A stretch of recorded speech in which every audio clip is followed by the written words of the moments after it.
ప్రపంచ దేశాలు ఈర్షపడే విధంగా భారతదేశం గర్వించేదగ్గ విధంగా భారతదేశ గడ్డ మీద ఒక మహానుభావుడు పుట్టి మన భారత రాజ్యాంగాన్ని రచించిన బాబాసాహెబ్ అంబేద్కర్ గారిది 67వ వర్ధంతి ఈరోజు.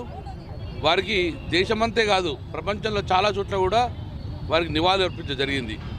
ఈరోజు బాబాసాహెబ్ అంబేద్కర్ గారు ముందు చూపుతోటే బలహీనంగా మారకూడదు, బలహీనలు కూడా హక్కు సాధించుకోవాలి బలవంతుల ముందని చెప్పేసి రాజ్యాంగంలో ఆర్టికల్ 3 పొందుపరచడం వల్ల తెలంగాణ రాష్ట్రం ఏర్పాటైంది. అందుకే తెలంగాణ రాష్ట్రం ముఖ్యంగా బాబాసాహెబ్ అంబేద్కర్ కన్న కళలు అక్షరాస్యత కానివ్వండి, లేకుంటే బడుగు బలహీన వర్గాలు అన్ని రంగాల్లో ముందుకోవాలని చెప్పేసి అనుకున్నది. ఏదైతే గౌరవ ముఖ్యమంత్రి కేసీఆర్ గారు మొన్నటి వరకు దళిత బంధు పథకాన్ని తీసుకురావడం జరిగింది.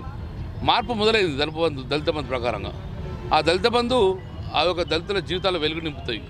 బాబాసాహెబ్ అంబేద్కర్ గారు కోరుకున్నది కళ కూడా నిజమయ్యే అవకాశం ఉంది. కాబట్టి అందుకే ఈ రాష్ట్రం కాదు, ఈ దేశం కాదు, ప్రపంచంలో అందరుడంగా ఒక గొప్పగా బాబాసాహెబ్ అంబేద్కర్ గారి జయంతి కార్యక్రమం కానివ్వండి, వర్ధంతి కార్యక్రమం కానీ ఈ రెండు పండుగలు కూడా పండుగలా భావించుకోవడం. కాబట్టి అందుకే ఈరోజు బాబాసాహెబ్ అంబేద్కర్ గారు ఒక వర్గానికి, ఒక మతానికి, ఒక కులానికి చెందిన వ్యక్తి కాదు, భారతదేశం యొక్క ఆస్తిగా మేము భావించుకుంటాం. అందుకే ప్రతి సంవత్సరంగా మేము నివాళులర్పిస్తాం.